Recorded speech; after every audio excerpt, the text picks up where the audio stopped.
Hello' দোস্ত, এইটো চাওক 40 ফুটীয়াটো ৱাৰিং হৈ গ'ল। আপোনালোকে চাব পাৰে ভিতৰত এই 40 ফুটীয়াটো NDF বৰ্ড লগোৱা হৈ গ'ল।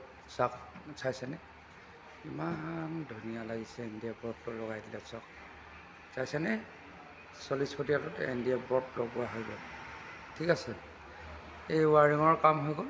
বাকী ফেন চেন লগাব আছে। ঠিক আছে, তলত আমি বৰ্ড পাৰি দিলোঁ। ইয়াত বাকী কাম কৰিবলগীয়া হৈ আছে। ঠিক আছে, এইটো চাওক, আপোনালোকে ৱাৰিঙৰ কাম কৰি আছে। ঠিক আছে, বাকী এইটো 40 ফুটীয়াটো ইয়াতে খিৰিকী আছে আপোনাৰ এখন, দুখন, এইপিনে হৈ গ'ল 3খন, 4খন, 5খন, 6খন, 7খন। ঠিক আছে, প্লাছ আপোনাৰ এই দৰ্জাখন দেখিছে, ইয়াত 2খন দৰ্জা হ'ব। এই দৰ্জাখনৰ ওচৰতে, এইখনৰ ওচৰতে এইপিনলৈ মেনেজাৰ পাৰ্টিশ্যন এটা হ'ব। ঠিক আছে, ইয়াতে হ'ব। মেনেজাৰ পাৰ্টিশ্যনটো বনাবলৈ লৈ আছে। ঠিক আছে, আজি ব্লগটো ইমানটোৱেই। ধন্যবাদ।